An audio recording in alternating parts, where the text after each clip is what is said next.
Hey book nerds. As promised, spoiler talk for Sweet Berries. I had mentioned before about Merrick's endowment and the phrase cock pocket. Cock pocket. A lot of creatures don't have exterior genitalia. It hides internally. So he has a little cock pocket. That's not an uncommon thing for monsters and supernatural beings in Cambric Creek. So I also mentioned the local politics. One of the things I loved about this that gets mentioned in a couple of the books is the pants referendum. So that would be a ordinance that says everybody must wear pants in public regardless of the state of their endowments. So like the Naga would have to wear, I guess, a skirt or a kilt. Centaur, how would that even work? Would it go from like just over the back two legs, or would it go over all four, right? So you can see the problem with this. But I think it's adorable how some characters are for it, some characters are against it. The town is at current run by a werewolf family, and they are all for the pants referendum. Anyway, back on topic. So Merrick has his cock pocket,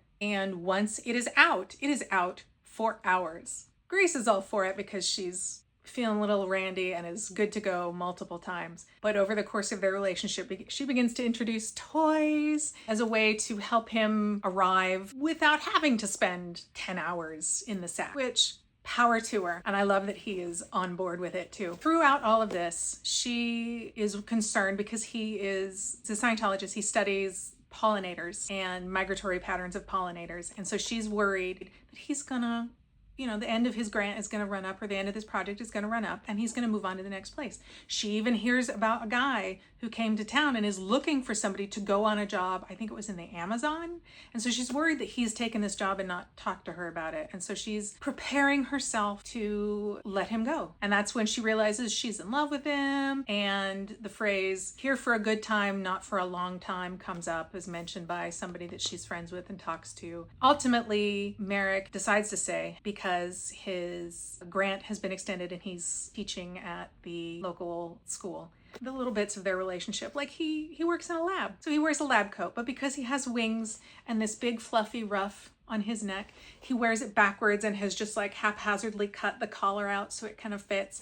And she's like, listen, this pants referendum is probably gonna pass, so we're gonna get you adaptive clothing. We'll get you a lab coat made just for you and your wings, and to accommodate your big fluffy ruff that she loves, that I love. And she's like, why don't you wear pants? And he's like, clothing is not really conducive to flying. It gets destroyed too quickly. So she helps him with like a whole new wardrobe. They go grocery shopping and he's talking about bees and not really paying attention. And that's where the misunderstanding about where he's gonna stay, because she's zoning out while he's talking about bees and talking about staying. And it's such a slice of life. The realism in the relationship, aside from the wings and the cock pocket, is just, you would think that it would be boring, but it's not. It is so stinking cute. And I just can't stop talking about Merrick and Grace and Sweet Berries and CM Nascosta. If you guys want any other recommendations for her books, I am happy to give each and every one, although honestly, just read her entire collected works, because that's what I'm gonna recommend to you, is to read Morning Glory Milking Farm and Blue Ribbon Romance, because they are the same story told from the male and the female perspective. I'm gonna tell you to read the Girls Weekend series, because this world is adorable and I love it. I haven't even gotten into the adaptive architecture of their home. You guys, buy a copy somewhere.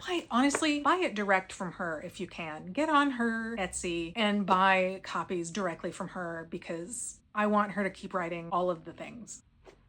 I love you guys. Come back for the next one.